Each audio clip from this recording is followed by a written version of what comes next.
No matter how it may seem, no one has control over your life except for you. This is not personal, financial, or life advice. We're just a couple of guys and an occasional guest talking out loud. Welcome to the What Are We Doing podcast.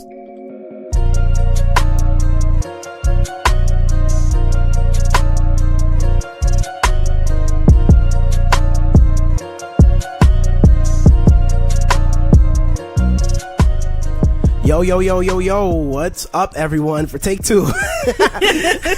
Yo, what's up everyone? Kadeem Brown, I'm back. What's up everyone? I'm here today. Fortunately, H is on vacation somewhere, living the life, leaving me here to fend for myself for this week. Episode number 30. Thank you everybody who has been rocking with us from the beginning. We really appreciate you guys, appreciate the feedback, appreciate everything you guys been doing, liking, sharing, emailing us, sending suggestions and everything like that. So since H is gone right now, I brought in my business partner, Tajada. She's been on the podcast before. Say what's up. Gang. Good morning, everybody.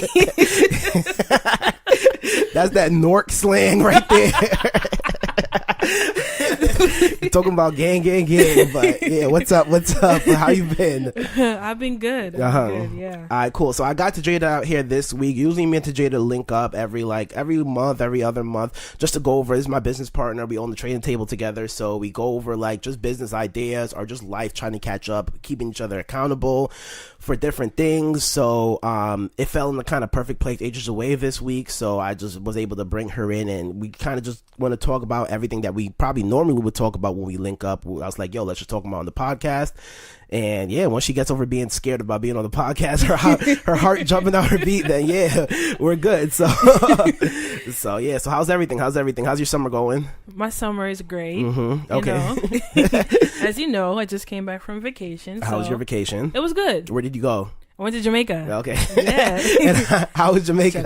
Jamaica.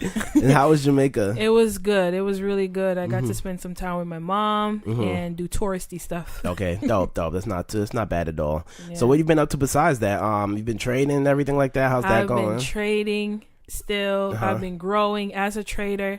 I've been growing as a businesswoman, and I've been growing as a person as well. You know, I'm a big advocate for personal development. So I've been growing in all areas of my life, which is, you know, if you're not growing, you're dying. I hear you. Yo, that's a big thing too, like the personal development thing and developing yourself, developing your mind. Before you can do anything, like you have to put in the work to educate yourself and to educate and grow your mind. Exactly. Because if you don't grow your mind, if you don't educate yourself or grow your mind, you're gonna fail in everything. Because the general principles behind everything, I feel, comes from having a strong mindset. Like I feel like we talk about like being millionaires and getting the millionaires, being a billionaire and things like that. I can say like I am already a millionaire. I'm already a billionaire because I have the mindset. Because those are the hardest things to get.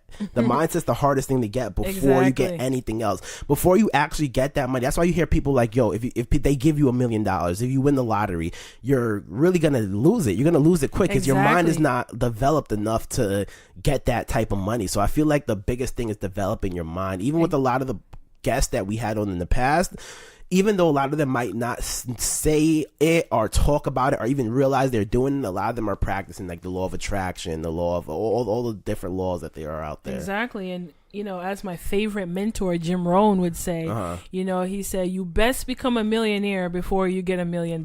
Yeah. Because if not, you're going to lose it all. Like you just said, you know, and you see it happen all the time with people who win $300-400 million in the lottery. And then in a year, lose it. They lose it all. And some people may say, well, you know, if that was me, no. If that was you would have lost it too. You would have lost it too. Because, you know, you have to have a particular mindset. You know, some people have a growth mindset and some people have a fixed mindset. And, you know, once you realize what category you're in, you have to learn how to adjust.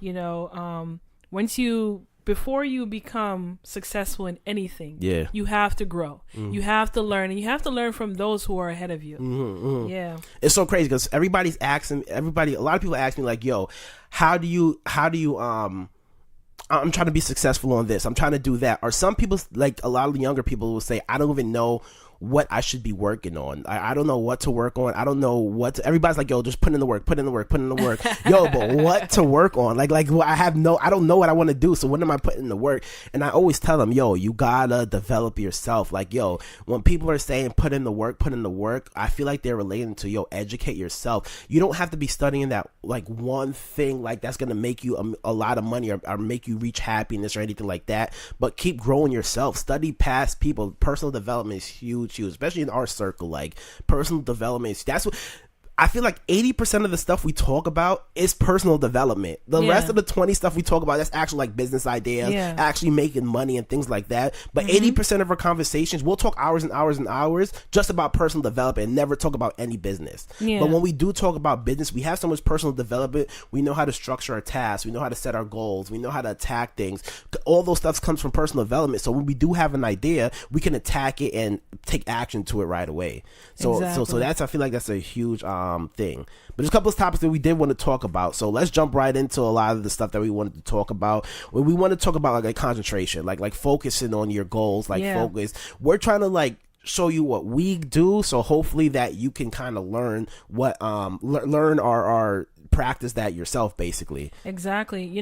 Everyone out there who has a dream, they wonder, okay, how can I achieve that dream? How can I achieve that goal or that desire? And I think the first place you have to start is by focusing your forces. A lot of books that I've read, I realized that instead of going right to the nitty gritty, they talk about you have to have focus. And in this generation, I could tell you, we don't have a lot of focus. We don't know how to concentrate. We dibble dabble in every little thing. This minute you're doing this minute you're into that, this, and no one is really focused on, what they want. They may say, for example, you have people out there who want to achieve financial freedom. We always talk about financial freedom. But they never focus on one area where they need to improve. Because there's a million ways to be financially free. A million ways. But you have to find a way that works and focus on it.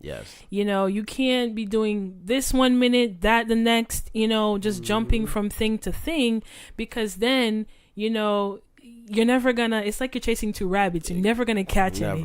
Never. So having focus, is a big thing. For me, when I first started out, I didn't know exactly what I was going to end up doing. Agreed. But I was so focused on changing that, I was just kind of streamlined into what I'm doing now. Agreed. I was always focused on specifically financial freedom and specifically, investing. That's exactly what I typed in. I typed in how to invest with $100. So I want to get into the nitty and gritty. I'm going to tell my story after you tell your story. But where was in your life that point where you're like, all right, let me start like switch, where your mindset switched? Like, how old do you feel like you were, if you remember? And like, when was it like, okay, I want to be financially free. Let me actually start looking on how to be financially free. Okay, I was 17 and I just came to America. And I've always wanted to be an entrepreneur. My parents, they decided that, going to nursing school would be the better fit, of course, for me, and not business school, because they thought, well, a lot of people have business degrees and they don't have a job. But I never wanted to get a degree to get a job. I've always wanted to be an entrepreneur, start my own business. So I said, okay, I'm going to do what my parents asked me to do, because you always need a backup plan. That's what they teach you. And I decided that even though they want me to do this, at the end of the day, I'm responsible for my life.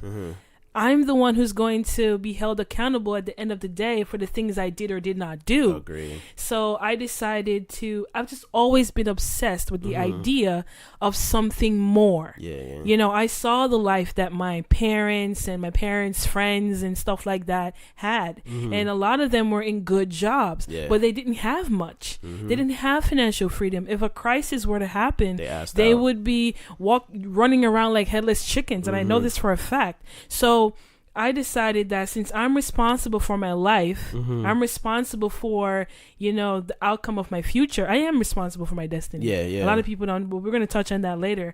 I decided that I would start by reading.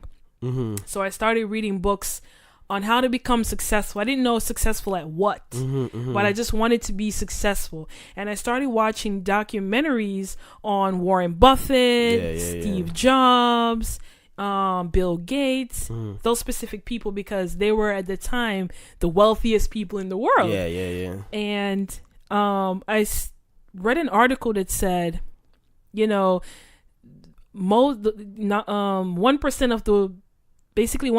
of America is wealthy. And that 1% of America, basically made most of their wealth from business, owning certain businesses or investing. And I said, well, if most of I see the trend here. People who are not financially free, they have one source of income. And people who are financially free, they have multiple sources of income, right? So also in that article, it said 1% of America who holds, all the wealth, they have multiple streams of income. And so I said, well, if that's the case, what are some of the things they do? You can't have 8 jobs. So what are some of the things they're doing? And I realized they were investing. So I said, okay, I'm 17.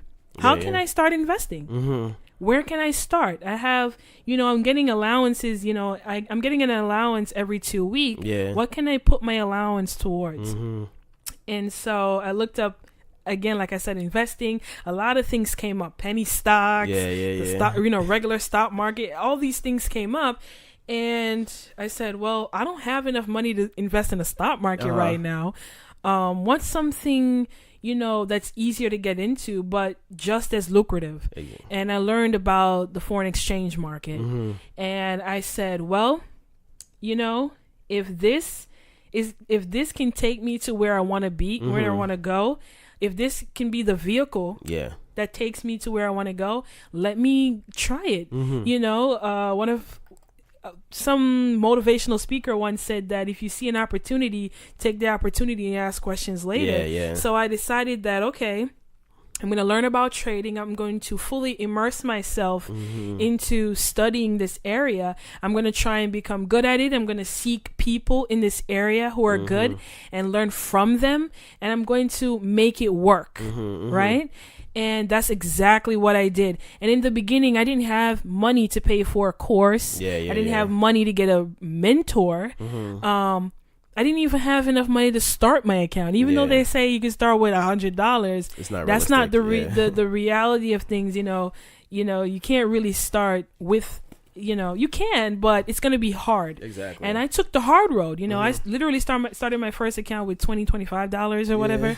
And I went ahead and I didn't wait for someone to come and help me or save me like a lot of people do. A lot of people sit down and they wait for someone to come and show them what to do. I knew that I had YouTube and I knew that I had Google. And so I went ahead and I Googled how to trade Forex PDF. And I would download every PDF book that I got. I watched videos. I would go on social media and follow everybody who knew about Forex trading or was a Forex trader. And that's how I just immersed myself into that world. I agree. And just dedicated myself to it. I don't know. It's so eerie because like I didn't know if this was gonna go anywhere. Of course not. But I don't know what it, and I thank God every day for the type of person He made me to be. How I was made, because my personality is different from everyone else's. A lot of people, if they fail the first time, they would immediately give up. A lot of people do that. Of course. Especially when it comes to investing. A lot of people, the first thing that comes to someone's mind, it's too risky. This is too risky. You can lose your money. I don't want to, and that's not what came to my mind. The first thing that came to my mind was, once I'm good at it, it's a wrap. Exactly. It's a wrap, because if it has been done before, it can be done again. And if you have thousands and thousands of people out there who are successful traders. Why can't I be one of those people? All right, cool. I want to hold off right there. I'm going to meet you. I'm going to tell like my story, how I got to that point. Exactly. And we're going to meet right there, because that kind of the point where you say you were joining groups and stuff. That's kind of where we met each other. So I'm going to tell my story, how I got to that point, and then we're going to keep on going, especially on what you just said a while ago. But so for me, my journey was kind of, I been a lot. I feel like late in my family's life, when my family first came here, they kind of started their own, like, they're selling, I think, like encyclopedias or something like that. And then they ended up going to jobs. But one thing about my family, they always kind of invested. My parents made a good amount of money in the stock market in the past. So I kind of always had that, like, in the background. Both my parents are in finance, so it was always kind of there. I'm like, every Sunday, my parents were in part of investment groups, so every like Sunday of the first of the month or second of the month, they used to drag us to their investment groups. It's not like we were paying attention, because there's like all kids, we were playing, but we were in that environment. So when I got to high school now, I'm in high school doing my thing and whatnot like that, and I joined a club in high school. I forgot what club it was, but they were selling candy in the club. So they were selling candy to bring back money, and then like I ended up selling candy for them. And like the first week of me selling candy, I realized all the money that they made. So I'm just like, oh shit, like there's a lot of money in here. so what I was doing now, okay, to sell candy in school, you had to get like a pass, but I was part of that club, so I got like the little card and the little pass. So I'm like, okay, I'm good. So I got that, and once I told the club that I was part of, I don't want to sell candy anymore. But what I did is, when I used to get like lunch money or allowance or anything, I got a BJ's card, and I went to BJ's or Costco, I don't know, one of them, and I used to buy the bulks of candy. So I think like I used to go in BJ's, probably spend like $50. You spend up like $50, $70, and I used to go like that wall right there in high school. It used to be just full of candy, just boxes and boxes of candy, and I would start packing candy, and then going to school. I'd buy the same candy that they're selling, the program was selling, and I would just go start selling it for myself. Boom! I started making money. I started doing that. Kept on started making money. I'm like, yo, there's so much money. There's these times where I used to bring bag of candy. One bag of candy probably like $30. I would sell that off in a day. So I'm like, damn. How can I grow this now? How can I make more business? So I started having other people in school sell for me now. So I started that same card that I had. I would copy that card on the thing, boom, and hand it out to people. And I used to pay them like $5 a day, like $10 a day. And I used to have people selling for me. I still see these people that we still make jokes about, like us selling candy. And then eventually that died off. But also right after that, during my summer breaks, I used to work at a truck stop, like a truck stop is up in Mount Vernon in New York, and they used to have like a really big contract for the MTA. So my godfather worked there, and they got me a job there. I was really good with my hands. I was really good at like taking like things apart, putting them back together, like yada yada. So I got a job there. Boom.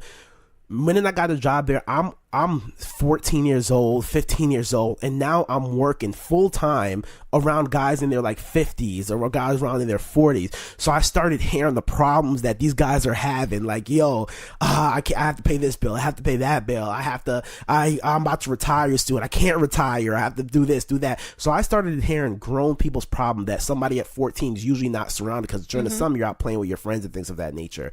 But out of everybody's problem, you know, the only person who there I never seen the financial problem was the boss.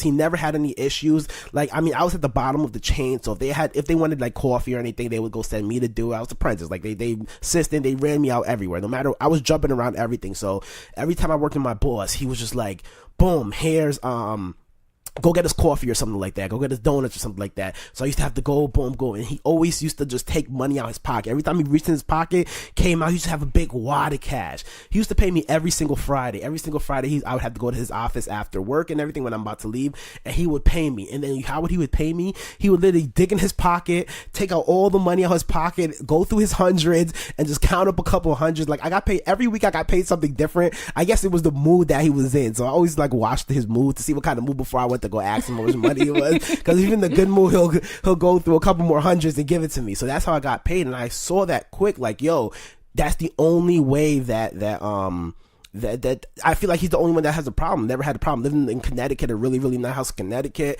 everything. So I'm like, yo, for me to not have a problem when I'm that age, like all the guys that I'm working with, I have to be in his position. Like that's the position. I don't know what kind of boss I want to be in. I want to close. So that's his position. So I'm like, yo, what I know I have to do, I have to go to college. I have to go to college to be in this field because I want his position. That was my eyes was set on. Like I want to be in his position. So fast forward, I'm in college now. I go to college for power generation, start working on generators, diesel and stuff like that. And now I'm in college. So now I get an internship. And now I'm working in the internship, and I used to have these long drives back and forth to school, like 3-4 hours, because I went to Penn State, so it was a far drive from here, like 3-4 hours.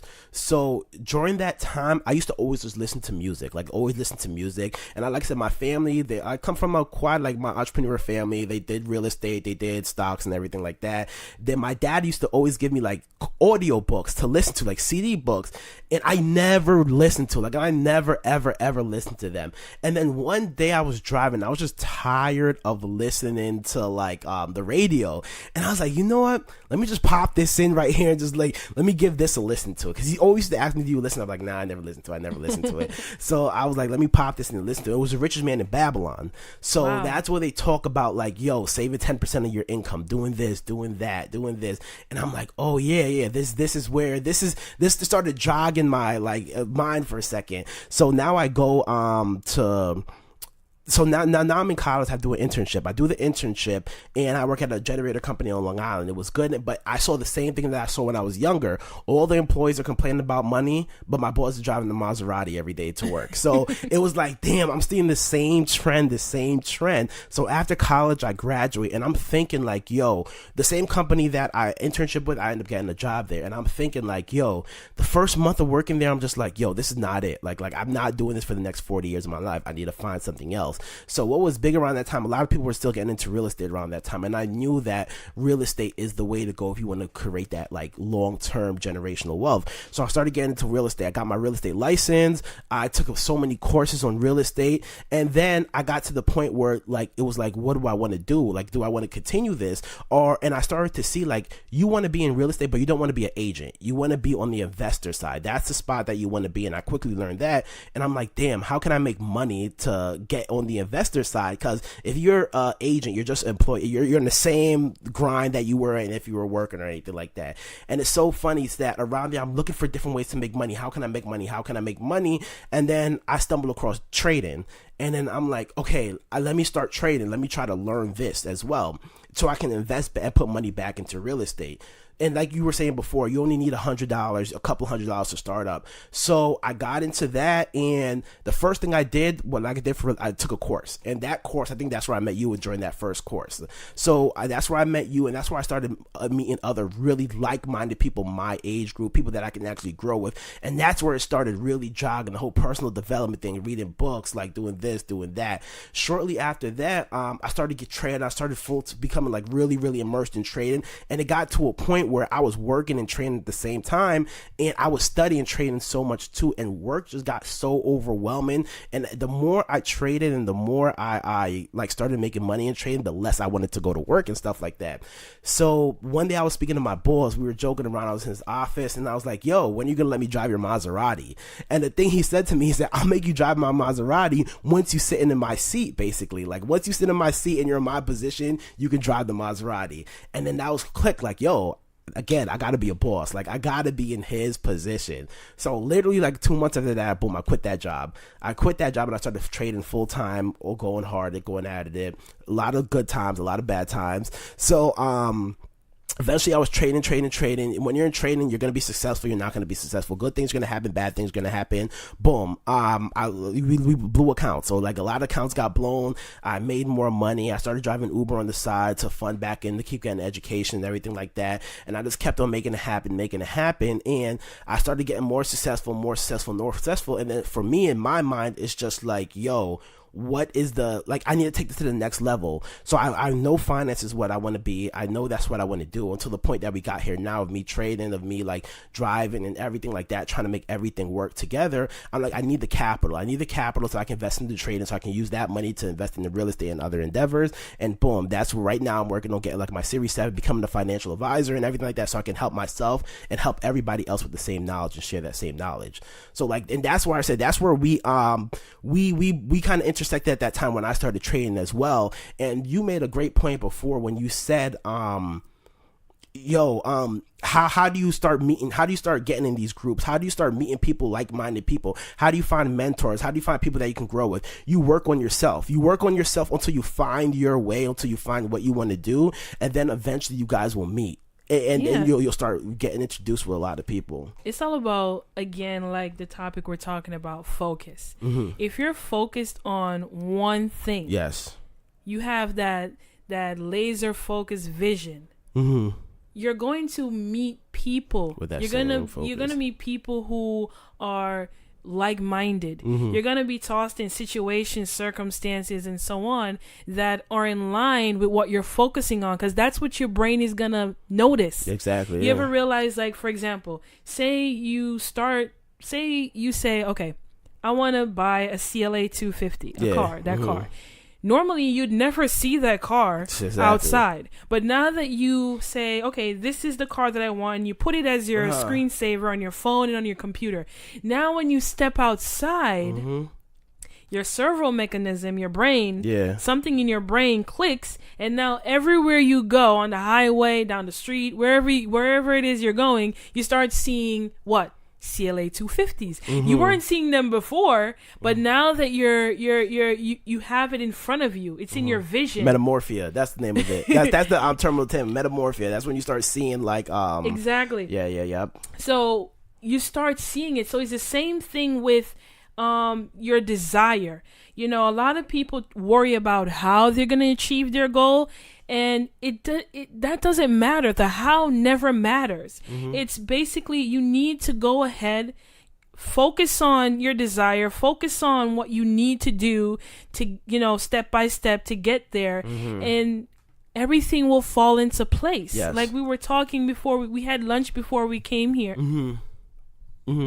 And, basically, we were talking about how we don't need to worry about how something's going to play out. Exactly, yeah. You need to just worry about building yourself, getting educated, master the field, master the skill, whatever it is. If you're in trading, master the skill of trading, master your mindset. You understand what I'm saying? Read the books, talk to mentors. Yeah. If it's, for example, real estate, get in with people who are in that area. If you have to work as an agent for a year to get to know the ins and outs, go do that.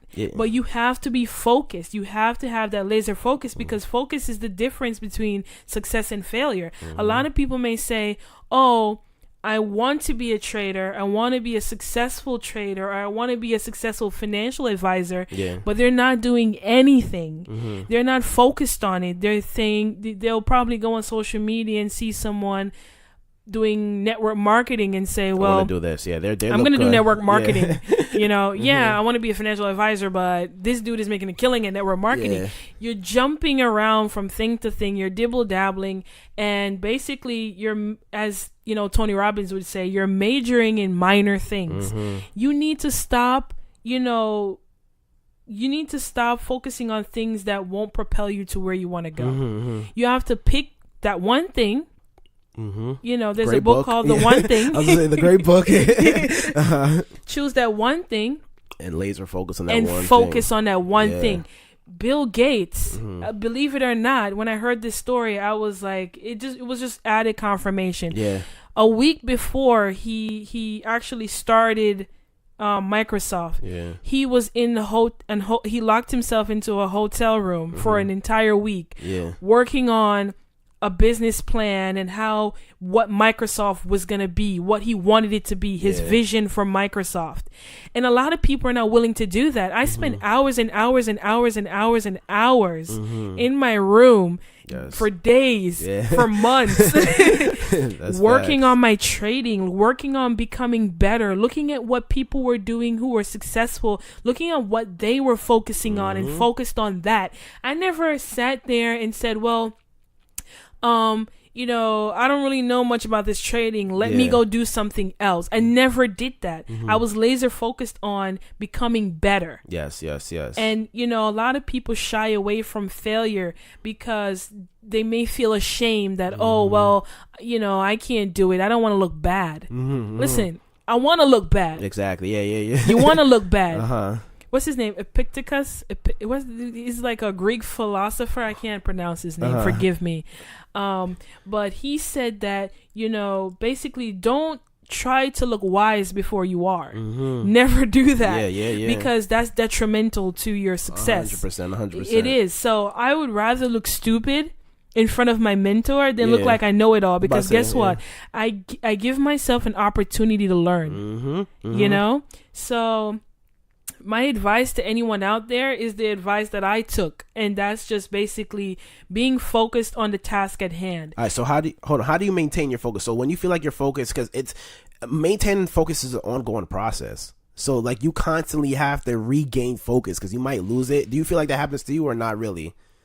Not with trading. It never happened to me with trading. I'm sure as long as you've known me, I've always been trading. Yeah, hands down. I've always focused on trading, and I think it all boils down to what you want.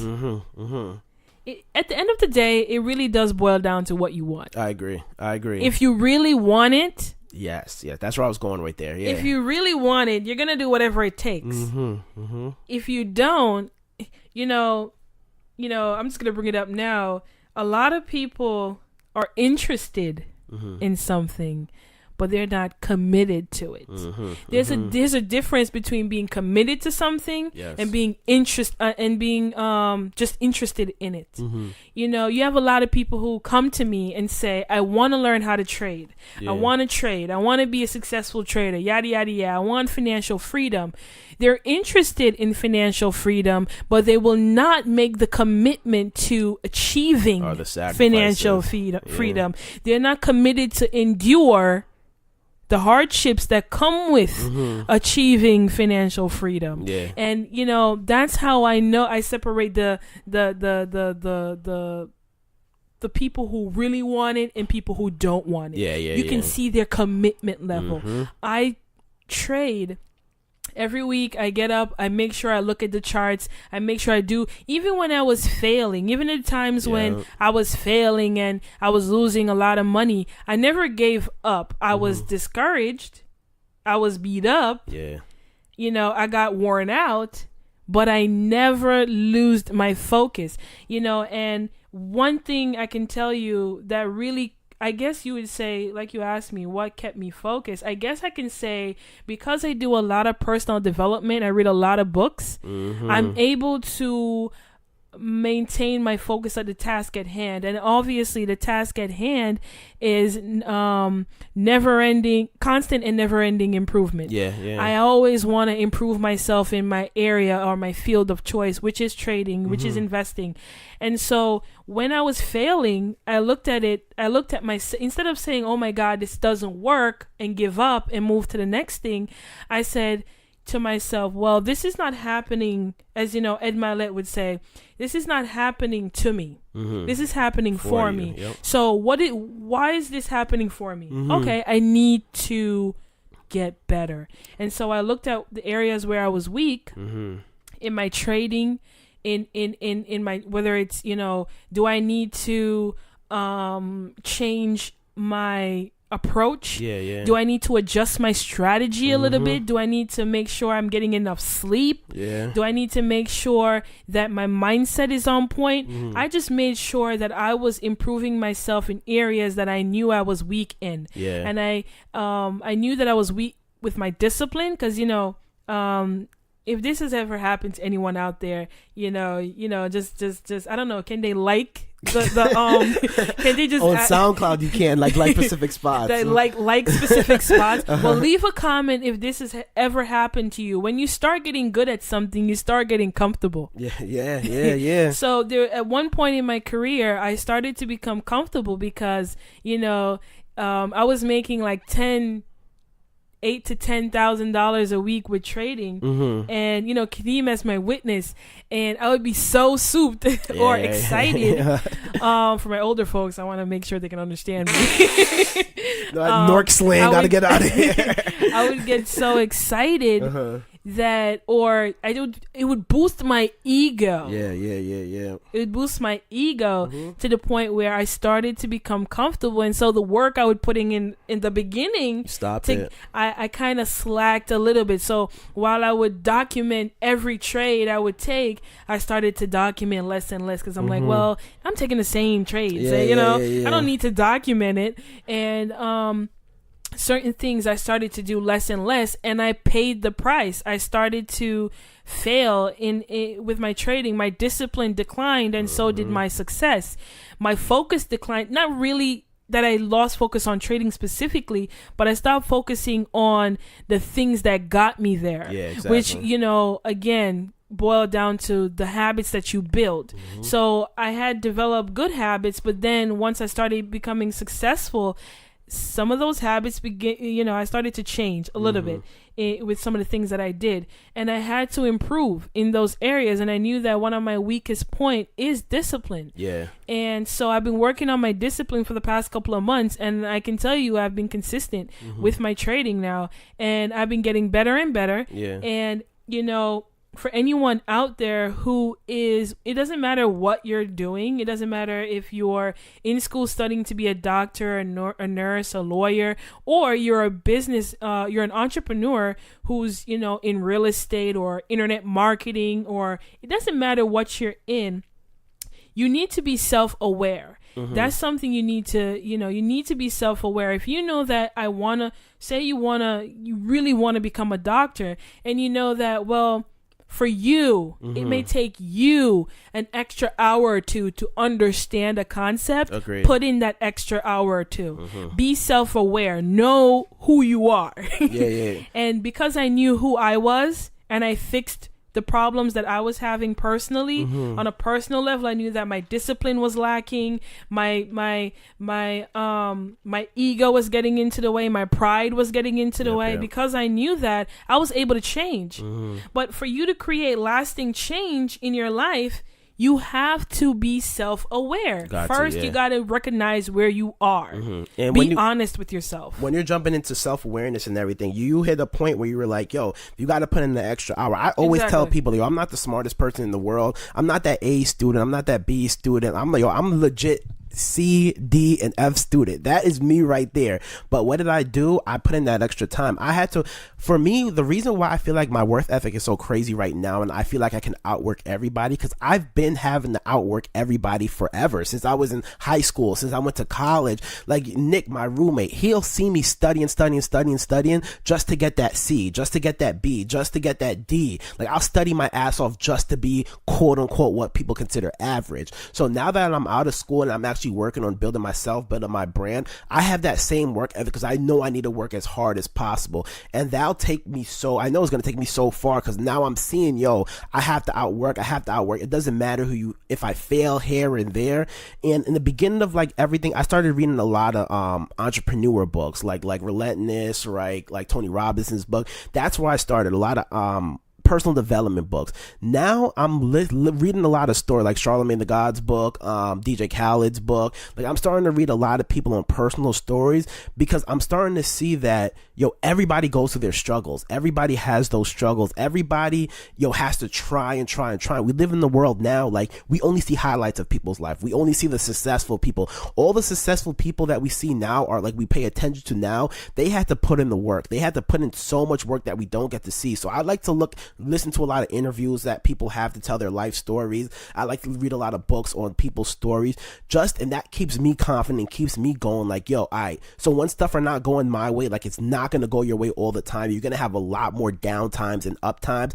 I'm like, this person had to go through this. This is nothing for me to go through this. This is just a light jab. I'm in debt X amount of money, but this guy was in debt millions of dollars. Billions. Like, it's nothing for me just to come. It's nothing for me to come out where I am right now, to come out on the side. So that kind of keeps me like motivated. Okay, I'm not doing that bad. I'm still doing really, really good. But it's that time, like we were talking about when we went out to eat. Like, a lot of people don't want to put in that work, or don't even. I feel like people want to put in the work, but people don't realize the amount of work that needs to get put in to be successful at something. I think they do realize the amount of work. You think so? And they're afraid of it. So they're avoiding it because like I said to you before, people are interested in the idea of being financially free, in the idea of, starting that business, being the boss. Yeah. You understand what I'm saying? But a lot of them are not willing to take the risk, to put in the work, to really do what a boss had to do to get there. You understand what I'm saying?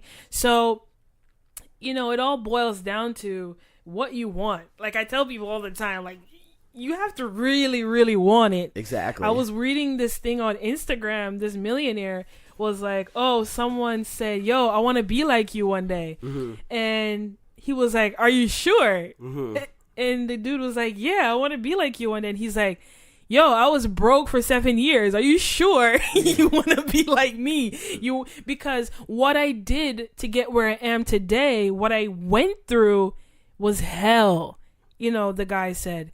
And if you're willing to go through hell, you'll definitely be where I am today. You'll definitely achieve everything I've achieved. But if you're not willing to go through hell, if you're not willing to have your parents not talk to you, losing friends, losing, touch with family members, being broke, probably sleeping on somebody's couch. If you're not willing to go through the hard times, you cannot expect to get, the good things, the good things you desire. Yeah, you got to pay the price of being the boss. You got to pay the price. I was literally talking to someone the other day, and I think I also posted on social media. There's a price for everything. Everything. And even in Think and Grow Rich, he said there's a price for everything. And guess what? Are you willing to pay the price? Are you? That's correct. Yep. I know. I agree with that. Let that sink in. I want the listeners to let that sink in. Are you willing to pay the price of success? Because success has a huge price tag on it. Yeah, it's big. Yeah, depending on where you want to go, that price tag gets bigger and that bigger. And what you're paying for that price is you're paying your time. You're paying like good times with your friends. You're missing up on a lot of stuff that everybody's enjoying right now to get to a bigger picture. And, to get to your destiny, you have to make that decision now. So another topic that I wanted to touch on is, decisions create our destiny. And that is so true. Yeah, like I said in the podcast, it doesn't, like in the beginning of when I introduced the podcast in the intro, they say like everything you do right now is a direct for everything that you're doing or going on with you right now is a direct reflect of what you did in the past, what you did yesterday, the day before. Your decisions today shape your future tomorrow. Yes. And that is like, that couldn't be any more true. It's, people wonder, sometimes you'll see people like walking around and they're like, well, woe is me. Why is my life this way? And, like I'm kind of like compelled to tell them, have you looked at the choices you've made lately? Even with myself. Sometimes when I feel like I'm going to take pity on myself or I'm going to feel bad for myself, feel sorry for myself, I really sit down and before I complain, and sometimes I do complain, sometimes I find myself texting my friends and I'm like, oh, woe is me. But then I look back and I realize that it's nobody's fault but mine. Yep. It's my fault that I'm going through what I'm going through now because of the choices and the decisions that I made yesterday. 100%. Right? If you're in a horrible relationship, it's because of the choices and decisions you made yesterday, because you get the signs. Exactly. You know what I mean? The same thing with, your business. If you were one time, you were gradually growing and now you're declining, it's because of the decisions you decided that, okay, I'm not going to put in that extra hour. Yes. If you're in school and you're getting B's and C's and D's and you're wondering why I'm getting B, you're woe is me, I'm doing everything. Are you? Are you? Agree. Look at the choices you've made all week. Did you pick up your book yesterday? Did you stay in the library that extra hour or that extra 2 hours? What are you doing to get to your goals? It all boils down to decision. You have to make a decision. And decisions are, the father of action. So once you make a decision, what comes next? Action. You got to take action. Not the vagabonds. I don't know what you just said. That was Jamaican style, but yeah, no, action is huge. And when we even talked about this when we talked about a lot when we were out to eat, but we talked about making decisions, and don't make anybody make a decision for you. At the end of the day, those people that are making decisions for you, whether it's your best friend, your mom, your family, anybody, those people who are making decisions for you and trying to navigate their life, yes, they're looking at the best interest, but when they're gone, it's going to be you by yourself. It's going to be you by yourself. So do what you want to do. Make those decisions for yourself, because if you don't make those decisions for yourself, somebody else is going to make it for you. And they're only showing you what they wanted in their life. And what somebody else wanted, it might not be what you wanted. It might not be the same path that you wanted to take or anything like that. So in making that decision, I feel like that's a lot of the times where I shun away from telling people, a lot of people. We're telling like, I stopped sharing a lot of things with a lot of people, because they're only looking at what worked for them, especially like the older generation. They're looking at what worked for them, what they feel like works now. It's two different generations. It's two different times. What worked for you yesterday is not going to work for me tomorrow. Exactly. So that's why I try to do my best to, one, make my own decisions, so I have nobody to blame down the line for it. You have to be careful who you listen to. Yes. You know, I was listening to this audio tape called Your Wish is Your Command. And it's by Kevin Trudeau. And Kevin Trudeau said something that has been with me ever since I listened to that audio tape in 2013. Yeah. And he said, you know, be careful who you listen to. Yeah. You know, and I like to use this analogy. If I want a Lamborghini, I'm not gonna go to someone who has a Toyota and say, "Yo, dude, how do I get a Lamborghini?" He doesn't know how to get a Lamborghini because he's driving a Toyota. You're not even gonna go to the salesperson, the guy who's selling the Lambo. You're not even gonna go to the person who sells. You're gonna go to the person who actually owns a Lamborghini and ask them, "Listen, how do I get a Lamborghini?" And it's the same thing with anything you want to achieve in life. Don't go to someone who doesn't have the results, who has never been through it, who hasn't done it. You know, they won't understand. They won't tell you exactly step by step how to get there. They may have an idea. They may tell you something that's half true, but they don't have the experience. The only good advice you could take from them is how not to do it, and how not to achieve it. Yeah, how not to do it. If I want to start, for example, an e-commerce store, or I want to build an e-commerce empire, I would study someone like Jeff Bezos. Jeff Bezos is worth $150 billion now. He's taking over, internet, e-commerce as we know it, retail, selling online basically. He's taking over the online space. He has a lot of online, you call it real estate now. So if I wanted to get a piece of that, I have to read books and watch interviews and watch videos on him. Exactly. Because he did it. I'm not going to go to my mom or my dad who doesn't even know how to sell something online and say, well, we barely buy something online. and say, well, how do I start an online store? That's ridiculous. I would not go to my best friend or someone I went to school with to ask them, someone who's going to school for nursing, for example, and ask them, how do I become, the next e-commerce millionaire? Yes. No, that's ridiculous. I agree. And that's a big thing too. Like I said, I'm the same way. I don't take any advice from people. I might listen to what you have to say, but I'm not going to take the advice from you if you don't have the results. If you don't have the results, don't even waste your breath on telling me something, because I'm not going to listen to you, because the only thing you can tell me is how not to achieve it. That's the only thing I can get from that. And that is why I also shy away from mentoring people. I shy away from mentoring people because I'm not where I want to be yet. Exactly. So I can't tell you how to make. I can tell you how to make $10,000 in the markets. I can tell you how to consistently make $2,000-$3,000 in the markets. But I cannot tell you how to make $1 million in the markets or $10 million in the markets, because I've never made $10 million in the markets.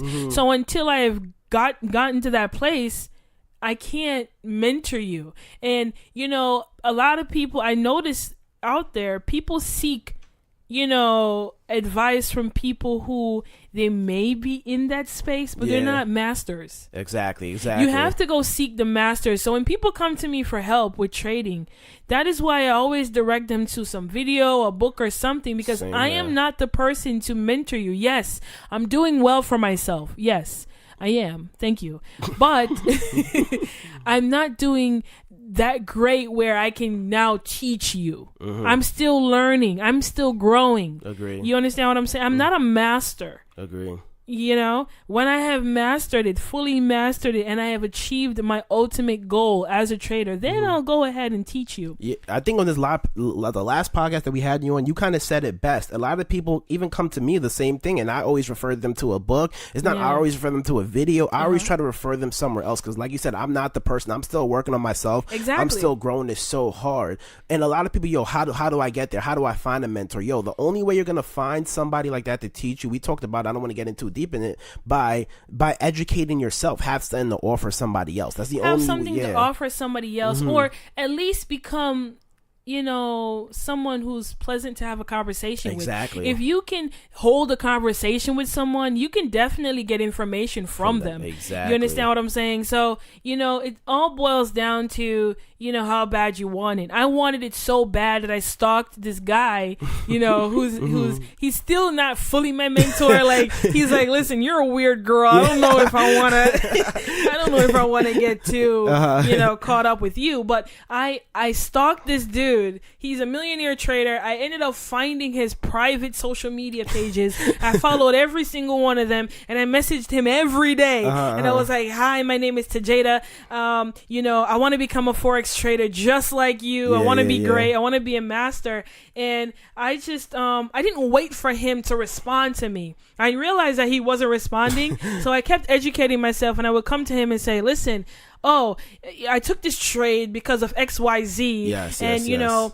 And then he realized that I was educating myself, and then he slowly started to respond to my messages and say, well, that's not really right. Do it this way. It will work out a little bit better. Okay, and you'll be good. And then he kept giving me little nuggets here and there. And I'll take, everything, all the gems that he would give me, and I would apply it to whatever I had going on. It's not like he sat down with me for hours and hours and hours and said, this is what you need to do. This is how you do it. And the dude never actually came on the phone with me and said, and spoke 2 words to me, And one of the best advice he gave me as well is just to never let ego get in the way of your success. A lot of people they don't really realize it, but it is ego and pride when you don't want to sit down and do the work and do the due diligence. It's also ego and pride that keeps you away from that, because you feel like you need to get it now. You feel like I should have it now. You don't deserve nothing. Yeah. When you deserve it, you will have it. Gary Vee said that one time he whenever he fails at anything, any business that he starts and he fails at it, he said, well, I didn't deserve the success, because if I did deserve it, I would have had it. Exactly. I need to go back to the drawing board. And a lot of people have so much pride that they will not admit to themselves that they don't deserve the success they're seeking, because they're not putting in the work they're putting in. A lot of people create a lot of excuses. But guess what? They'll say, oh, my circumstances, my conditions, my this, my that, my mom, my dad, my job, my daughter, my kid. I don't make enough money. Listen. Your decisions, not your conditions, shape your destiny and your future. Your decisions, not your conditions or circumstances, shape your future and your destiny. So a lot of people who are blaming whatever circumstances they have going on why they're not successful, well, you know what? Stay there. Yeah, exactly. Once somebody starts naming, it's so funny because I speak to so much people all the time, and I'm like, yo, what do you want to do? What do you want to do? They always like, how do I be successful? How do I start taking the steps? And the funny thing is, when they're describing me what they want to do and how they want to get there, they basically say everything they should be doing, and they know all the details that go into it. They know everything. What's so funny? Yeah. A lot of people know what to do, but a few people actually do what they know. Exactly. It's kind of like, it's kind of like us. Let's bring ourselves into this. Yeah, let's talk about it. We want to lose weight. We want to get fit. We want the body. And Kadeem and I just tore up some chicken and some rice and a bottle of soda. We know what we want. We know what to do. That's so true. But we never do what we know. We know we're supposed to go and eat something really healthy, right? Get that fruit smoothie and get a nice big salad or something. But we decided not to do it. Again, it all boils down to decision. We decided not to go and get a salad. Yeah. We decided to get some nice Spanish rotisserie chicken with some yellow rice. Yo, that's true. That's so true. Yeah. So I mean, and that goes back to what you're saying about discipline. Like discipline. Doing what you want to do when you don't feel like doing it. It's not even about that. You know, Tony Robbins, which is something I wanna tell our listeners something interesting that Tony Robbins said. Tony Robbins says that, you know, to create lasting change, number one, you have to first set a standard for yourself. Yeah. What are you willing to accept from yourself? You know, set a standard. A lot of people don't have high standards. Yeah. They're like, well, I'm 200 pounds. I'm okay with being 200 pounds. Yeah. Really? Are you? Yeah, I hear you. Are you really satisfied with that? Like I'm. People look at me and say I'm not fat. Oh, you're slim, thick. You look good. You're sexy. Whatever.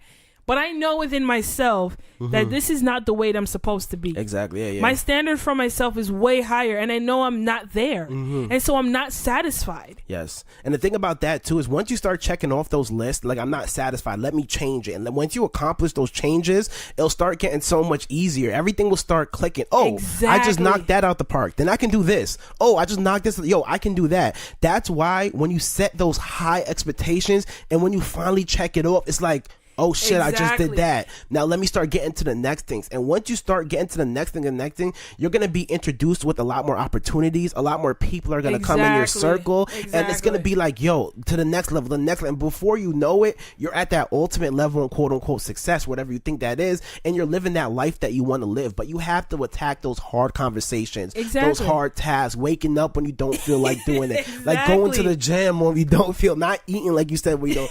Like we have to attack all those stuff. So and we see, I mean, I feel like a lot of people have, I feel like everybody has some sort of discipline, but it's focusing that discipline on stuff that is gonna produce a positive and everlasting effect. It all boils, you see, it goes back to focus, then making that decision, and then, you know, basically change what you demand of yourself.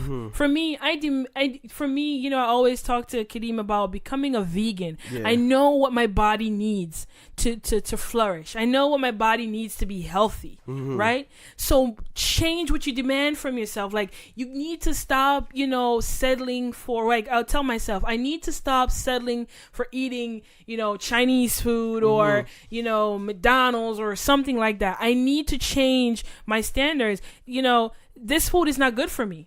So, you know, I need to eat I need to eat something that's way healthier. And then that also boils down to step number 2, changing your belief systems. Changing your belief systems. If you change your standards, but you don't change what you believe, how you believe. If you, for example, say, okay, I want to be 150 pounds or 130 pounds, right? Or I want to lose 30 pounds. But you don't believe you can lose 30 pounds, or you don't believe you'll be disciplined to go to the gym. You don't believe that, you know, you'll like eating healthier. I don't think I'm going to like it. Then guess what? You're not going to do it, and you're not going to lose that 30 pounds. You have to set a standard for yourself. I want to lose 30 pounds. I want to be 30 pounds lighter, and then make a decision to believe that you can. I can eat an apple every morning and drink a gallon of water every day. I can eat that salad. I can cook that quinoa with that, you know, curry chickpeas. You get what I'm saying? I can create a meal plan for myself. Stop telling yourself I can't. Oh, I work all week. I'm tired. I don't have time to come home and cook. Yes, you do. That time you take to come home, put your keys down, and turn on the TV, that time you could have been cooking something healthy. Yeah, and once you start having those, like I said before, once you start having those, okay, I start seeing good stuff from my results that I'm doing, it's going to become a lot easier. But in order to achieve those results, you have to make that decision to take the first step. Mm-hmm. All right, so what do you feel like some things are like good things to take those first steps? Like, what do you feel like some things you have to practice internally, or like systems that you have to put in place to take those first steps? Like, what do you feel like the components are of taking those steps? You got to choose. Okay. You got to know what to focus on, number one. Yes. Know what to focus on. And, for example, I want to get that hot body. Mm-hmm. I'm going to focus on things that are going to get me that hot body. And then I have to think to myself, what does this mean to me? Mm-hmm. Does this mean a lot to me? Do I really want to lose 30 pounds? Do I really want to be 30 pounds lighter? And do I really want my cholesterol levels to be lower? Yeah. Do I want to make sure that to be the first person in my family to not have diabetes? Do I want to really do that? Do I want to break that generational curse of being unhealthy and fat? Yeah. What does it mean to me? Mm-hmm. You get what I'm saying? 100%. So after you choose what to focus on, you got to realize what it means to you. Mm-hmm. And then once you realize what it means to you, you go out there and create the results you desire. Yes. Go out there day in, day out, and work on it. For example, a lot of people think that, or that things happen overnight. They don't happen overnight. They don't. And when you go into the gym today, you're not gonna lose 30 pounds. Okay? No matter how long you run for. No matter how long you run for, you're not gonna lose 30 pounds. But guess what? Which, I love, Einstein said that the eighth wonder of the world, compound interest.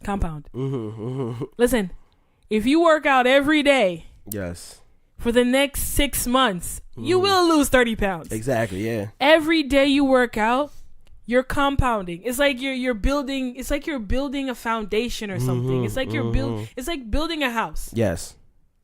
Brick by brick. That house will be built. It's not going to be done tomorrow. One brick a day. But one brick a day. Eventually, that house is going to be finished. And so, if you go to the gym every day, day in, day out, and you eat right, and you drink the water, and you follow, and you become disciplined in following your diet and your workout plan, you will lose that 30 pounds and you will maintain weight. You will maintain the desired weight that you want to be. Okay. And then when you look back at it, you're going to be like, wow, is this what I was shying away from? But then, it all goes back to, again, what do you really want? Do you really want lasting change? Exactly. Do you really want to develop new habits and new behaviors in your life? Do you want to make sure that, hey, I want to be this big shot real estate agent. Am I going to make that extra phone call every day? Yep. You got to make that decision. Because it's going to take putting in 1,000%. I'm never gonna tell you that it's a 50% type of thing. Yeah. Like I go in halfway. No, I see a lot of things on the internet, and even I know this. And I'm not disciplined with working out, but even I know that 15 minutes a day working out is not gonna get me the 6-pack in 3 months or 4 months. But get you I have to go out there and put the work in. If I can sit and watch a TV show for an hour. You know how many people binge watch Netflix shows, but they don't want to go run on a treadmill for that long? So funny. For the past couple of days, I've been risky at that. I've been binging power for the past couple of days. After I passed my last broker's test, I was like, I need a break. Like I need to relax. I need to lay down for a bit. So that's what I've been doing for the last couple of days. But like you were saying, like I feel like the biggest thing, and I feel like it's the biggest thing, but at the beginning, when you hear people say it, you feel like it's the corniest thing ever. It's like, yo, what's your why? Find your why. What's your why? You always hear that at the beginning. All of these books talk about it. When you go to like a personal development seminar, they always talk about what's your why. They always start with what their why is, because that's the most important thing. That's what's going to get you out your bed. Like if you look at around my room, we're doing this from my room right now. So I have a lot of my whys all over the wall. Like I'm every day I'm seeing, I have like toy models of cars that I want. I have a vision board. I have a to-do to-do board. Yep. I have quotes all over. I have my whys everywhere I look in my room. Exactly. So I'm never not, I always remember it. I always remember, I got to get up. I got to do this. And I feel like my why is I talk about this with H a lot of the times, getting out my bed. Like a lot of times we wake up like 4 o'clock in the morning, 5 o'clock in the morning after we just went to bed so late. The only thing that's going to get me up is my why. Is why do I want this? Why do I want the success? Why do I want what I want? It's because of all my whys. Exactly. And when people ask me, why is it that you have continued to trade and you're so dedicated to trading, and you failed so much in trading as well? Like I failed in trading a lot, of course. And I've also been getting better. And what I learned is that there is no such, and Tony Robbins talks about this. There's no such thing as failures. Yeah. Only results. And if you didn't get the result you wanted, then what? You must improve. You must get better. You understand what I'm saying? Make a decision to get better. So with me, when I look at my circumstances, my why is basically my why. What is your why? Let's look at that. Say your why. I'm gonna tell you my why. Okay, my reason, or what drives me to become, a better entrepreneur and to get up every day at 4 or 5 a.m. and trade, is seeing my parents break their back, going to work every single day. For nothing, because at the end of the day, when they retire, they're getting nothing. Yeah. And I'm tired of seeing that cycle. My grandfather worked, he was a farmer, and he worked on a farm program here in the United States. So every year he would migrate to the United States from Jamaica or he would travel from Jamaica to the United States to work on a farm, pick apples. And he works so hard every single year. And yes, he has something to show for it. He has a house, he has a couple things.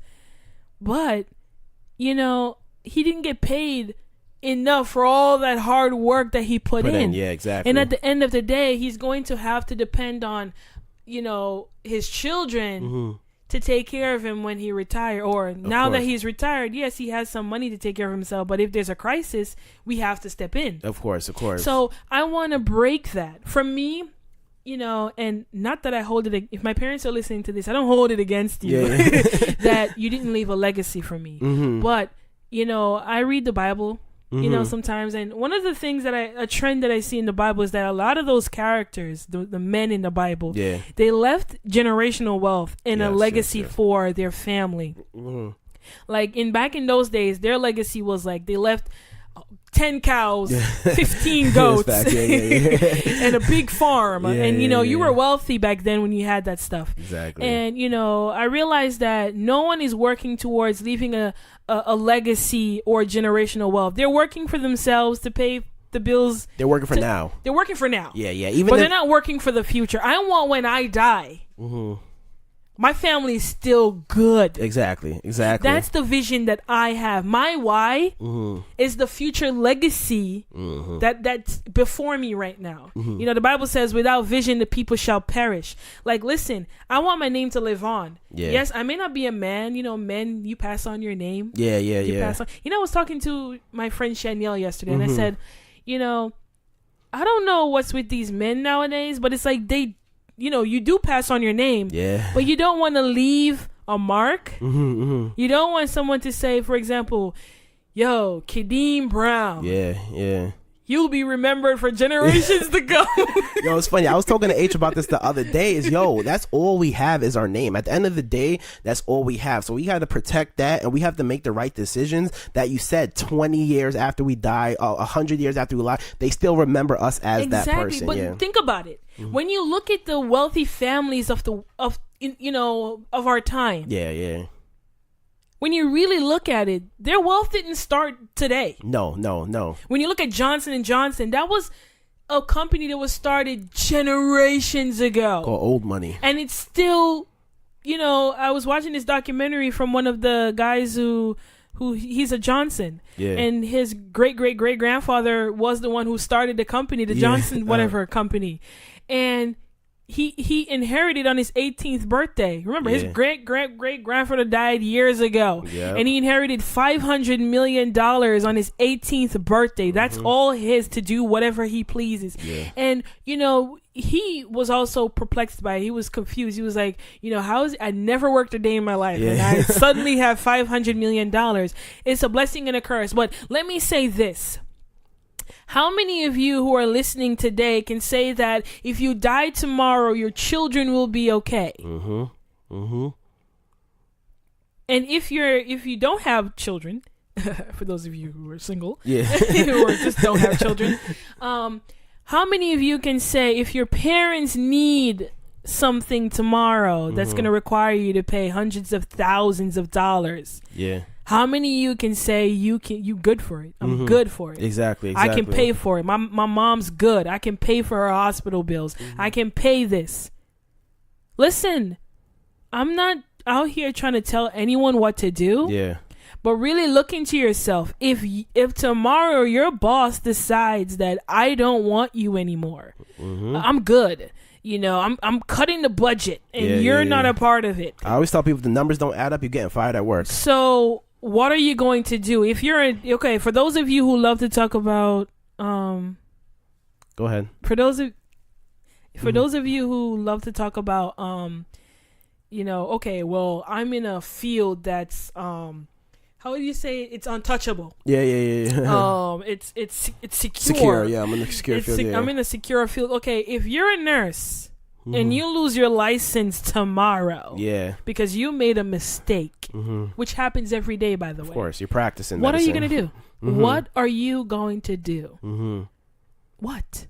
Yeah, so and that's what I'm trying to put myself in a position to help people with that, because like I feel like the biggest thing when it comes to that is education. People are not educated. Like you talked about, you're not blaming your parents, but I never blame parents or anything like that or the generations before us, because they did what they could with what they had to get to this point. And I feel like it's our time right now is to be that first. Okay, before this, our family was living in Jamaica. Our family was like living on farms, trying to come up, trying to do what they could. Their dream, their ultimate goal was, let's make it to America and then set up our kids to do the next best thing. So I always think about, if they bust their ass to get to this point right here, it's only right for me to continue that grind and then take it to the next level. I mean, I agree with you to some extent. Okay. To an extent. But if their dream it was to come to this country, some of these people who come here, to come to this country and, so that their children can take over from here. Do not limit your children to a 9-to-5. Oh, I agree. Don't use a 9-to-5 to judge whether or not you should respect them, or a degree or anything or like that, or a degree or whatever it is. Not that this, I'm not telling anyone to support anything in particular, but I was listening to someone again on social media, and he happened to be homosexual. And he made most of his money from being a homosexual on social media at the time. He does makeup. I know exactly what you're talking about. The 3-part series, right? I don't know. His name is Bretman Rock. Oh, we're not talking about the same person. And he's from he's Filipino. Okay. And he said, yesterday, he's young. He's 20 years old. And he said something that really, really, really resonated with me in a way, even though I can't relate in any way. Put that disclaimer out there. Disclaimer, I'm not gay. But he said something really important. He said, if my parents hadn't accepted me at an early age, I wouldn't be a millionaire right now. Exactly. Yep. And because his father, remember, they're from a culture that don't accept homosexuals. Yeah, of course. It's something that, this is taboo. And he's young. He's only 20 now, but he's a millionaire. He's able to take care of his family back in the Philippines. Yep. He owns a house. He's able to take care of himself and his entire family. And you know what he said? If my parents hadn't accepted me at an early age, because he said his dad knew he was gay when he was 4. Of course, yeah. And he said, if my parents didn't accept me at the early age, I wouldn't be a millionaire. So if you out there, you're a parent, and your child is telling you, listen, I don't want to go the conventional way. I don't want to go to college and get this law degree or this nursing degree or this, I don't want to get this medical degree or whatever. I want to go out there and I want to start a brick and mortar business, or I want to go out there and I want to build a gym empire, or I want to be an artist. Do not limit them because of your limited vision. Exactly, yeah. Do not do that. You will regret that, because if they do become successful, they're going to hold you against they're going to remember when you told them they couldn't, when you held them back and tried to make choices for them, and they're going to resent you for it. And if they don't become successful and they did choose the path that you told them to choose, when they're not happy, when they're old and they're not happy, they're going to resent you. Fortunately for my parents, if you're listening, I'm not going to resent you for any decisions you have made thus far for my life, because now at the age of 23, I am responsible for my life. And I am taking responsibility for my life. I am making decisions now that I am happy with, that's going to create a better future for myself. I am doing what I want to do, I am trading, I am investing, and, I may do a few things that you asked me to do, but I'm also doing what I want to do. Agree. But, not a lot of kids are like that. Not a lot of people are like that. Not a lot of people have that grit and determination to do both. To say, well, I'm going to go to school and pursue what I want to pursue. Not a lot of people. It's hard to do that, though. It's hard. Yeah. It's really hard. But, thank God for my parents. Thank God. I want my parents to thank God that I'm the type of person that I'm going to pursue whatever I want relentlessly. I have that determination. And because I'm pursuing my dreams, trust and believe that they're going to be happy, because they may retire early. Who knows? They may retire early, because I'm not thinking just about myself. A lot of people are thinking about, oh, I want to buy this Lamborghini. I want to own this big house. I'm not thinking like that. I want 2 or 3 generations after me, the people in my family, my bloodline is good. They have that generational wealth to sustain them. I want, when I have my own children, they can be well-rounded. They've traveled the world. They've seen different things and learned about different cultures and actually experience them. And, I want my children to have a choice. Of course.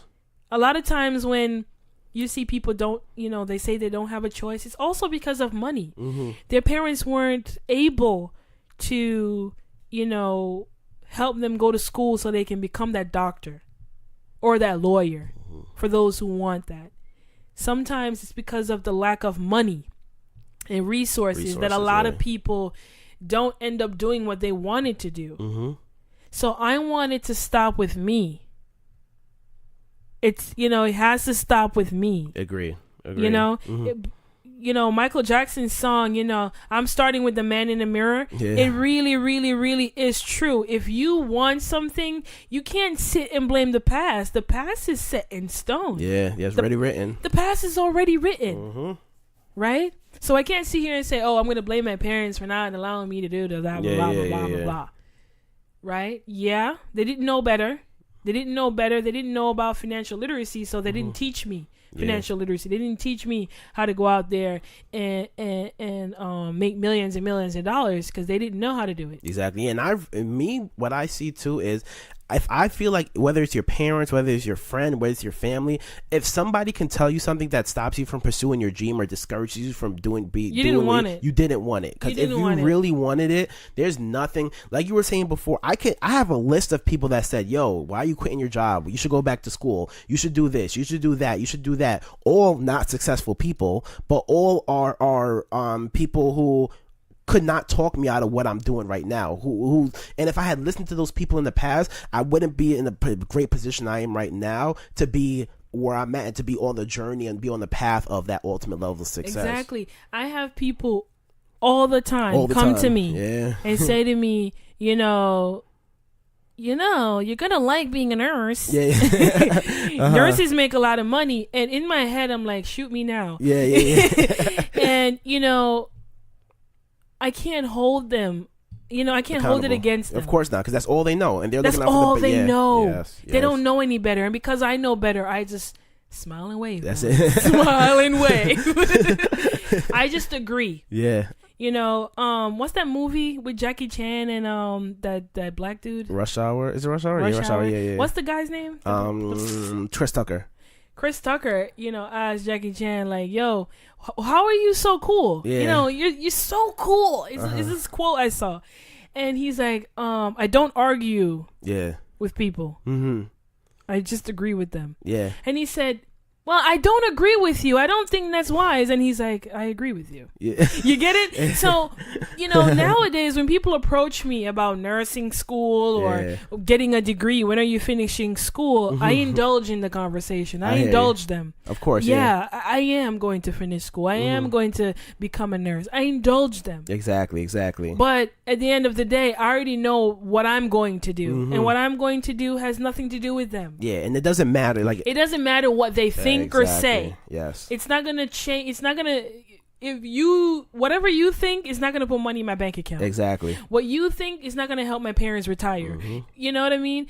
A regular 9-to-5 salary is not going to give me the life I want. And there's no one or there's nothing or no one that's going to actually stop me from pursuing unless, you know, God decides that, okay, your life is ending today. You know what? You cannot go any further.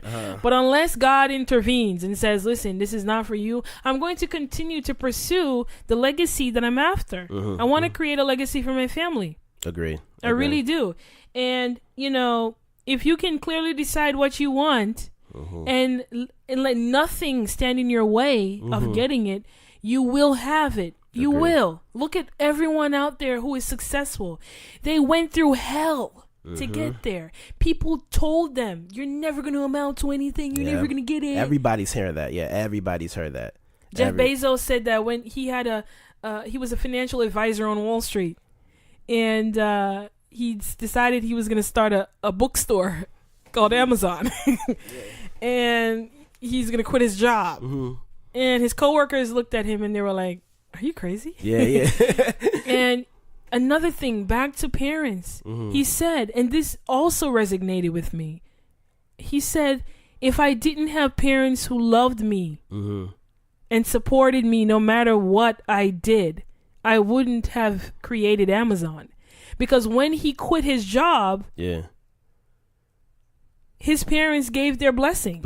Yeah. And that's super important. And Jay-Z has a line, like he said, my uncle said I'll never sell 1 million records. I sold 1 million records about 1 million times. But, you know, you have people who are motivated 2 different ways. Exactly, yeah. You have people who you tell them they can't and they go out and do it. Yeah. And you have those who say you can't and they don't. They really don't. And then you have people like Jeff Bezos who his parents grew, you know, he grew up with love. He grew up with, you know, support from his parents. So he had the confidence to quit his job and pursue something so risky. Yeah. So remember, all you parents out there, your love and your support gives your children confidence to pursue the things that they dream of pursuing in life. If you don't support your kids and you don't, you know, give them that love and that confidence that they need to know that, well, I have someone in my corner. So if things don't go okay, I know that they don't look at me any different. If they don't have those type of people, sometimes, you know, they may not become the next Jeff Bezos. Yeah. So Jeff Bezos said, because I had the support of my mom and my dad, my family, and I had that unconditional love, I was able to take that risk. Now he's worth $150 billion. It started out as a bookstore. He wanted to just create an online library, you know, because he went to his local library and they didn't have the book he wanted. Yeah. Yo, it's so fun. It's so funny that you say that. like a while back, I was at church one time, right? And this lady from my church is like, oh my gosh, you graduated, you're doing so good, yada, yada, yada. Can you speak to my son and try to talk him like, yo, go to school, do this. He doesn't want to go to school. He wants to go and do X, Y, Z. I don't want to get into it, but he wants to do X, Y, Z. So I'm like, all right, let's go talk to him. Let's go see what's up. So I come to him and I'm like, oh, what's up? Yada, yada, yada. I'm like, oh, so what do you want to, I heard you don't want to go to school. What are you going to do? And he, in that next 5 minutes, he laid out his game plan for me. And I was just like, yo, go do that. Like, yo, go do it. Don't listen. I'm legit like, yo, don't listen to your mom. Don't listen to nobody. Yo, go out and do what you want to do, and don't worry about it. Don't let anybody. His mom's like, why did I just let this guy come talk to my son? And I'm like, yo, don't go to school. You don't need to go to school for that. You're on the right path. Keep on doing. Don't let anybody talk you out of what you're doing. Like, yo, stick with it. And what scares a lot of people is that, you know, in the short term, it may look like they're not going to make it. But you have to maintain a long-term vision. Yo, it never looks like you're going to make it. Like what I'm doing right now is like, you just saw the struggle that I went to past. Like, I just took a broker's test. You saw the struggle I went through that test. It never looks like you're going to see the end of the road. Listen. It never looks like it. You're always going to be like, damn, I'm not doing enough, or I'm not doing what I need to be doing. It's never like that. But I always tell people, yo, one step at a time, one step at a time. We talked about, yo, it's a building block. You're ultimately building your foundation. You're ultimately building the house. So you want to take those steps every day, laying one brick, laying the next brick, and just keep on laying those bricks until you look back and you have a big masterpiece, or you have a big art. And what you're gonna see at you're gonna see the bottom row. You're gonna see that a little not so good. The next row, you can be like, oh, that's a little better. And the higher you go and the more you build, it's gonna become nicer and nicer, because you're gonna learn the ropes and you're gonna be able to accomplish a lot more stuff. And all these stuff that I say is kind of what when things are not going my way, that's what I kind of look back and I'm able to see. And that's why I say I listen to a lot of interviews now. I listen to a lot of autobiographies on people's life, because I'm seeing those mistakes I have. And like you said before, my thing is too, is if you can do it, I can do it. Like, that's my philosophy on this thing. If one person can be successful in this, and all I need is that one person to be successful, or that one person to do it, I know for a fact it might take me a little longer. I might have to work a little harder, but I know if somebody completes something. And that's like, for me in school, like when I got my degrees in college, that's what I thought of. Like, I struggle doing this, I struggle doing that, but I'm like, yo, that one person's not better. They might be smarter than me in this area, or better than me in this area,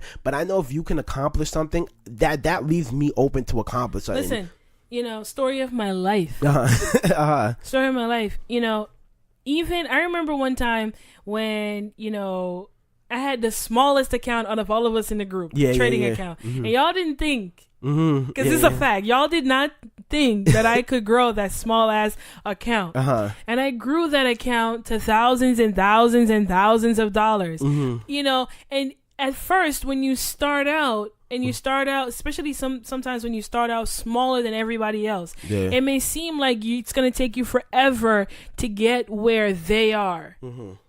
But let me tell you guys something. You know, brick by brick, that house will build.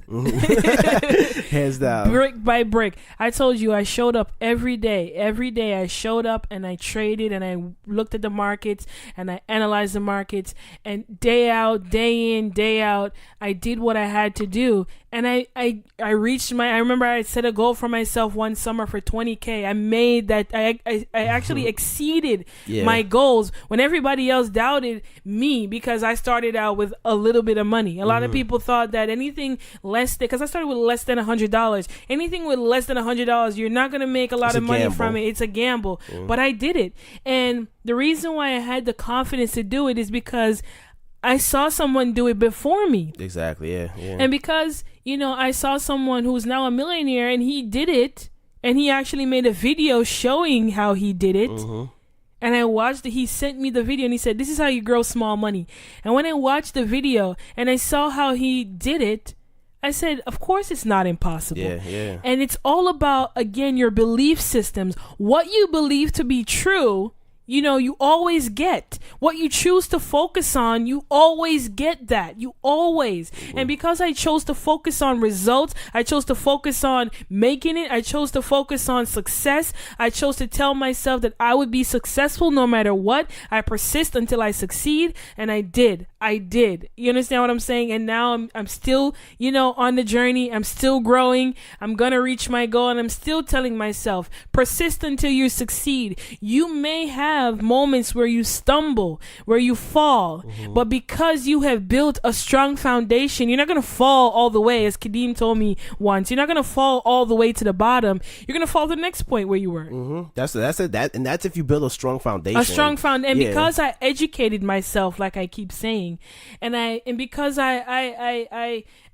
I'm self-aware. You have that strong foundation. I have that strong foundation. Yeah, a lot of people want to jump to the top of the pyramid. If you're looking at the pyramid, a lot of people want to jump to that point because they're seeing everybody at that highlight, at that top of success, at that ultimate. I want to get there, but I always tell people, you got to build it brick by brick. You have to work your way up, because if you get to the top and you fail, which you're gonna fail along your way, you're not failing. You're not falling all to the bottom. You're falling right back to your next support. So you can just literally get up, dust yourself off, and start building again right after. Yeah, and every successful person will tell you that you're going to experience failure all the way to the top. And like I said to you before, Tony Robbins said there's no such thing as failure, only results. So as you're climbing, your way to the top, sometimes, what's his name? Ray Dalio tends to look at things in terms of systems. Yeah.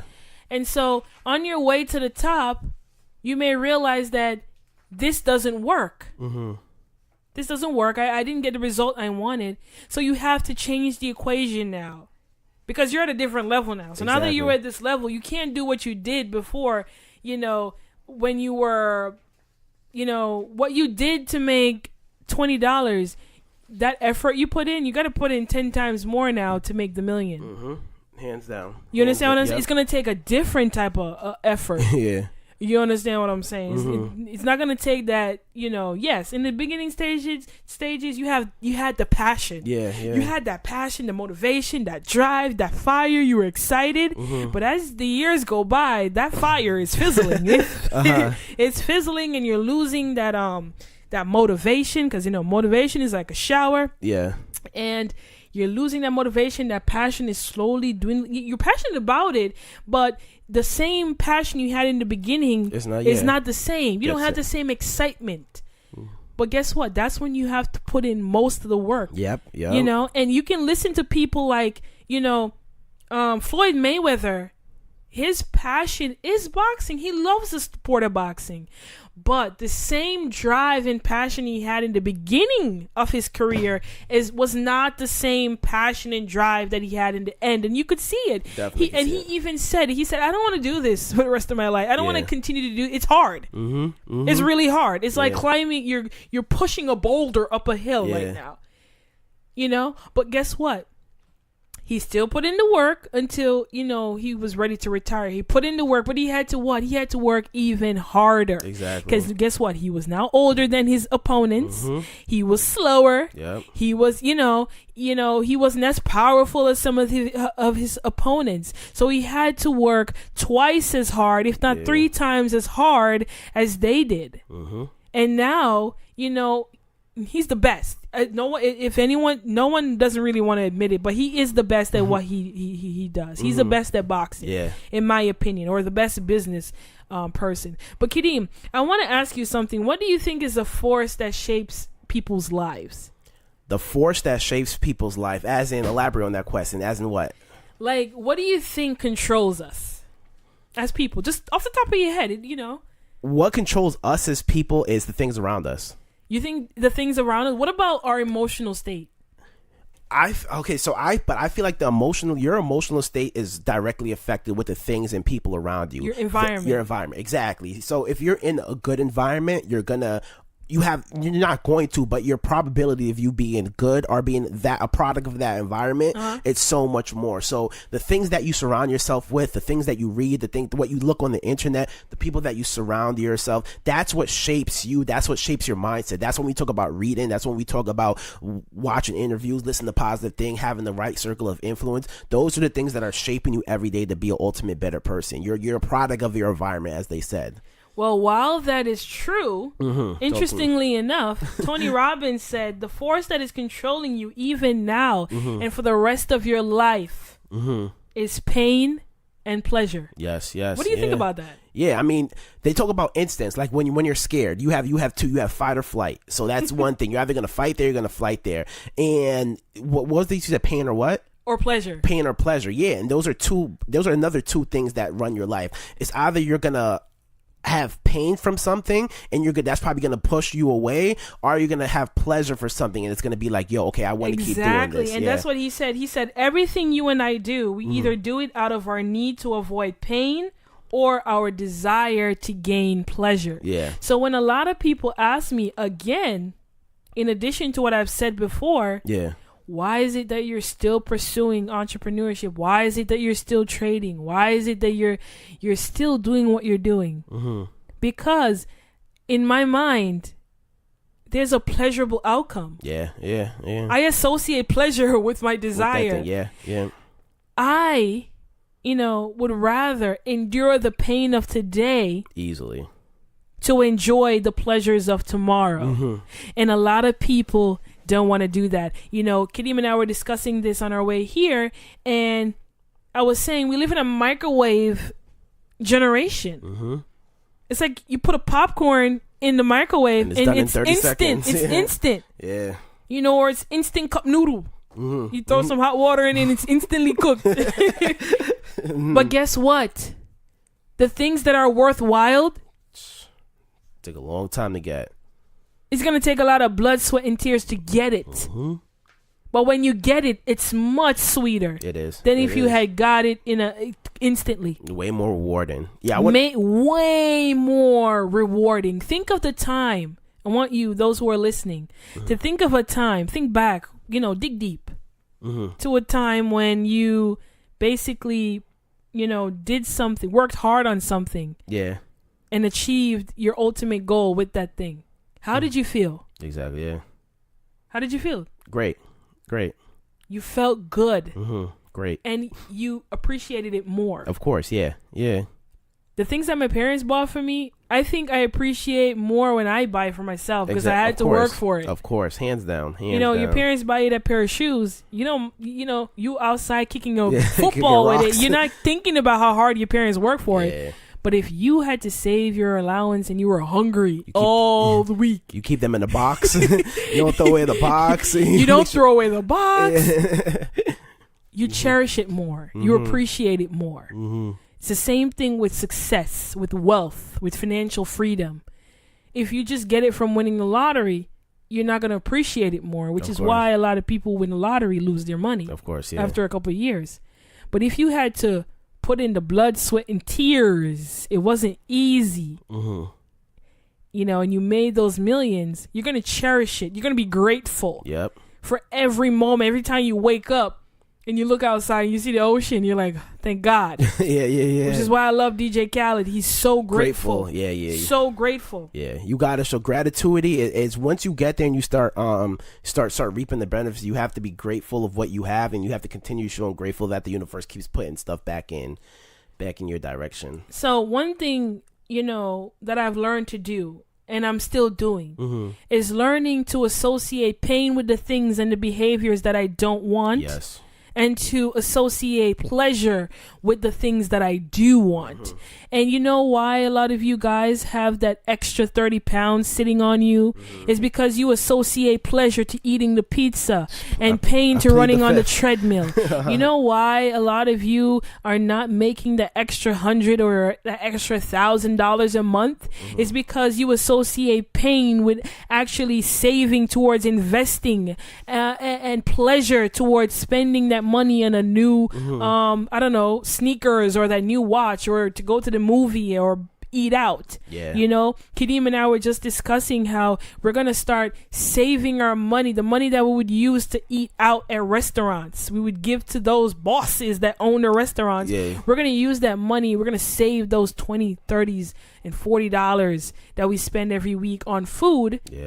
because they add up to $400 or $500 a month, and put that into our portfolio, because it makes more sense 100% to do it. Yes, even last time we eat, like the bill was over $100. Like exactly, the last time we ate, it wasn't even pleasurable. It wasn't. In the moment, we enjoyed eating the food, and that's another thing. I want to read you guys a quote. In the moment of eating the food, we enjoyed ourselves. We enjoyed ourselves. We loved the food in the beginning, and then when we got the bill, we were like, it's not worth it. we both said the same thing. We endured the pleasures of today, that's to suffer the pain of tomorrow.